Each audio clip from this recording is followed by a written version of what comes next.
చరిత్రలో చాలామంది గొప్ప గొప్ప కట్టడాలు కట్టించి గొప్ప గొప్ప ఆలయాలు కట్టించి కూడా ప్రముఖులు అవుతూ ఉంటారు. కానీ కొందరు చరితార్థుల వల్ల గోతులు గొప్పులు కూడా గొప్ప అవుతాయని నాకు విజయనగరం వెళ్ళినప్పుడు తెలిసింది. మహారాజా మ్యూజిక్ కాలేజ్లో అన్నీ చూపిస్తూ ఒక మెట్టు దగ్గర చిన్న గుంటలాగా ఉంది. రండి అక్కడ మంచి ప్లేస్ ఉందని చెప్పి తీసుకువెళ్ళారు. అదేంటంటే ఘంటసాల గారు అక్కడ దినుసులు నూరుకున్న గుంట అంటది. అంటే ఒక ఒక చరితార్థుడు నడిచిన ప్రతి అడుగు కూడా చరిత్రకి బాట చూపుతుంది అనడానికి అది నిదర్శనం. ఆయన జీవితం అంతా ఒక ఎత్తు అయితే జీవితాంతంలో ఘంటసాల గారు భీష్మాచార్యులే అనిపిస్తూ ఉంటుంది నాకు.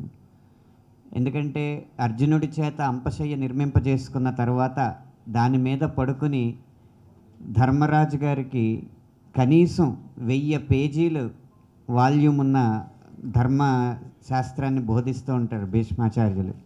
అలా సకల వేదాలు, వేదాంగాలు, ఉపనిషత్తులు, అరణ్యకాలు, బ్రాహ్మణాలు, శాస్త్రాలు అన్నిటి సారమైన భగవద్గీతని ఆయన ఆ మంచం మీదే పడుకుని ఆసుపత్రిలో రికార్డ్ చేశారన్నది నిజంగా ఈ తరానికి భీష్మాచార్యుడు ఘంటసాల అని నా అభిప్రాయం.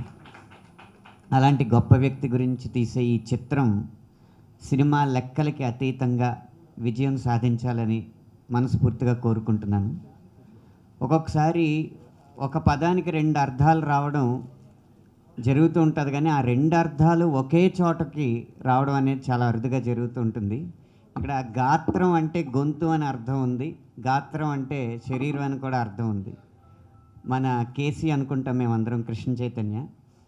తన గాత్రంలో ఘంటసాల లేకపోవచ్చు, కానీ తన గాత్రం ఘంటసాలగా ఈ తెర మీద కనపడడం అనేది ఆయన పూర్వజన్మ సుకృతం. రామారావు గారికి కొంతమంది లెజెండ్స్ గురించి చాలామంది చాలా బయోపిక్లు తీస్తారు, కానీ బయోపిక్ తీయటం ఒక ఎత్తు అవుతే ఈ రోజుల్లో బయోపిక్ని ఎందుకు తీయాలి అంటే ఇప్పుడున్న జనరేషన్కి గుర్తుండాలి. ఇప్పుడు ఘంటసాల గారు ఇప్పుడు జనరేషన్ అడిగితే ఎవరు చెప్పను కూడా చెప్పరు. They will not know who is. So అట్లాంటిది ఇంత గొప్ప వ్యక్తుల్ని చిత్రరూపంలో తీసి ఈ అంటే ఫర్ ద ఫ్యూచర్ జనరేషన్ కానీ పర్మనెంట్గా వాళ్ళకి తెలిసేటట్టుగా చేయటం అనేది చాలా సాహసంతో కూడుకున్న పని యాక్చువల్గా అవుతాయి కనుక ఇవాళ ఉన్న ఇండస్ట్రీ పరిస్థితులు చూస్తే కనుక.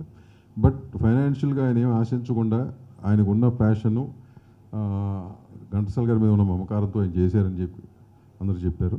So it's a very great thing is done. మాటల్లో మనం ఏమి